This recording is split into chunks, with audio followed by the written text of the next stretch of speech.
বাংলা হলো শিক্ষা, শিক্ষা দেওয়া, শিক্ষা গ্রহণ করা। রাসূল কারীম সাল্লাল্লাহু আলাইহি ওয়াসাল্লাম শুধুমাত্র তিনি নিজে শিখেছেন এমন তা নয়, তিনি শিক্ষা দিয়েছেন। বলে সুবহানাল্লাহ।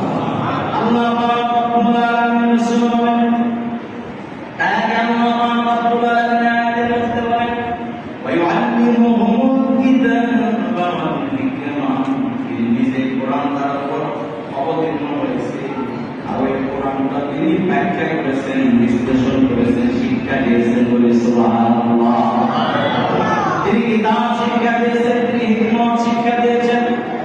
আল্লাহ রাসূল সাল্লাল্লাহু আলাইহি ওয়াসাল্লাম ইরশাদ ফরমান, খায়রুকুম মান তাআল্লামাল কুরআন ওয়া আল্লামা, তোমাদের মধ্য থেকে যারা কোরআন শিক্ষা দিবে, তোমাদের মধ্য থেকে যারা কোরআন শিখবে, পৃথিবীতে কোরআন শিক্ষা করবেন আর কোরআন শিক্ষা দেবেন, এদের চাইতে দামি মানুষ এই পারকার আর হবে না।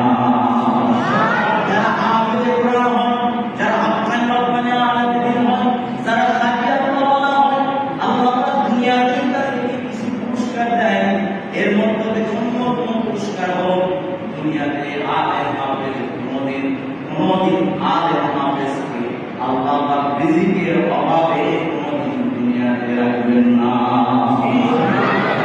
দুই নম্বর হলো দুনিয়ার জেনারেল শিক্ষিত যারা মানুষগুলো থাকে, দুনিয়ার আম মানুষ যারা থাকে, দুনিয়ার ডিগ্রি পার্সন যারা থাকে, যারা অন্যান্য দিকে ডিগ্রি অর্জন করে অনেক ম্যাগনেট পার্সন যারা হয়, যারা বিজনেসম্যান হয়, যারা সফটওয়্যার অফিসার যারা থাকে, এই লোকগুলো অনেক সময় হাফেজে কোরআনদেরকে আলেমদের ওলিদেরকে দেখলে ভিতরে একটা আদর পয়দা হয়ে যায়, ভিতরে একটা ভালোবাসা পয়দা হয়ে যায়।